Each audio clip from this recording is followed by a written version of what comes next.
ये मे मतामिदं नित्यम् अनुतिष्ठन्ति मानवः श्रद्धावन्तो न सूयन्तो मुच्यन्ते तेति कर्मभिः। जीवन का मकसद है मोक्ष प्राप्त करना, जीने मरने के चक्कर से बचना। निष्काम कर्म का अगला कदम वही होता है।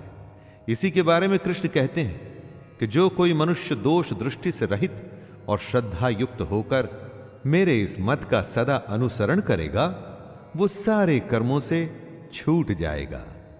जो भी कोई सुख दुख और मोह को छोड़कर बस अपने कर्म को सिर्फ मुझे अर्पण करता है और कर्म को सच्चे मन से करता है, वो कर्म के सारे बंधन से छूट जाता है।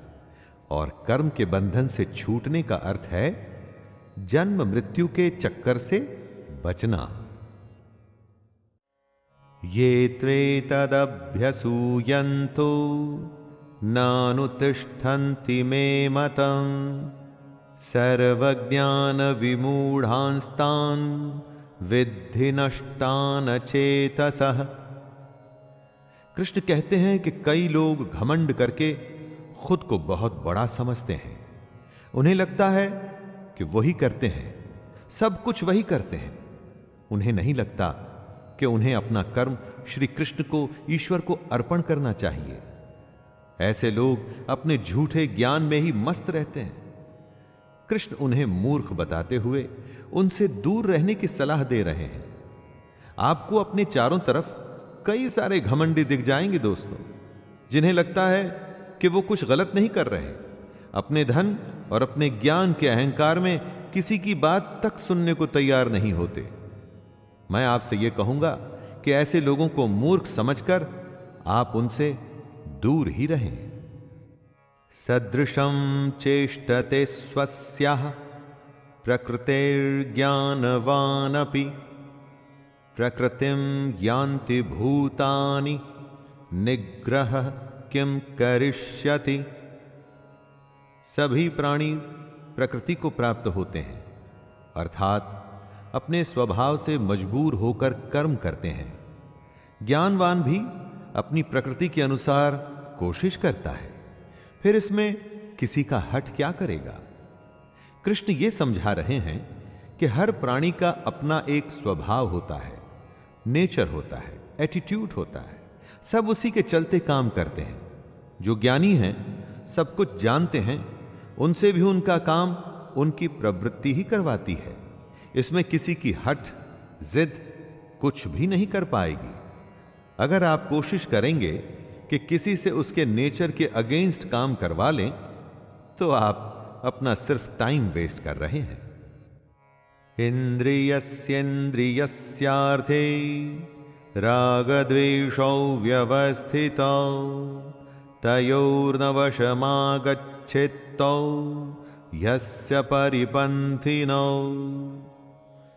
इंद्रियों में ही प्यार और इंद्रियों में ही क्रोध या द्वेष छुपा है। मनुष्य को उन दोनों के वश में नहीं होना चाहिए, क्योंकि वे दोनों ही इसके कल्याण मार्ग में विघ्न करने वाले महान शत्रु हैं। अर्थात इंद्रियों में ही हर तरह का भाव छुपा है, अच्छा भाव भी और बुरा भाव भी। अच्छे और बुरे दोनों ही भावों में हमें नहीं फंसना चाहिए, क्योंकि इसी फंसने से ही हमारे मोह की शुरुआत होती है और फिर इन इंद्रियों के चक्कर में हम फंसते हुए चले जाते हैं और कभी भी निकल नहीं पाते। काम, क्रोध, मद, लोभ और मोह को हमें अपना शत्रु मानना चाहिए। श्रेयान् स्वधर्मो विगुणः परधर्मात् स्वनुष्ठितात् स्वधर्मे निधनं श्रेयः परधर्मो भयावह। कृष्ण कहते हैं, अच्छी प्रकार आचरण में लाए हुए दूसरों के धर्म से गुण रहित भी अपना धर्म अति उत्तम है। अपने धर्म में तो मरना भी कल्याणकारक है और दूसरे का धर्म भय को देने वाला है। हर किसी को अपना कर्तव्य, अपना कर्म और अपना धर्म ही करना चाहिए। कृष्ण कहते हैं कि अगर अपने धर्म के लिए मरना भी पड़े तो भी अच्छा है, लेकिन कभी किसी दूसरे के धर्म को स्वीकार नहीं करना चाहिए। कोई बेहद कमजोर, जिसे खुद पर विश्वास न हो, दूसरे के धर्म को अपनाता है। जिसमें थोड़ा सा भी आत्मसम्मान होता है ना, वो कभी दूसरे के धर्म को नहीं अपनाता।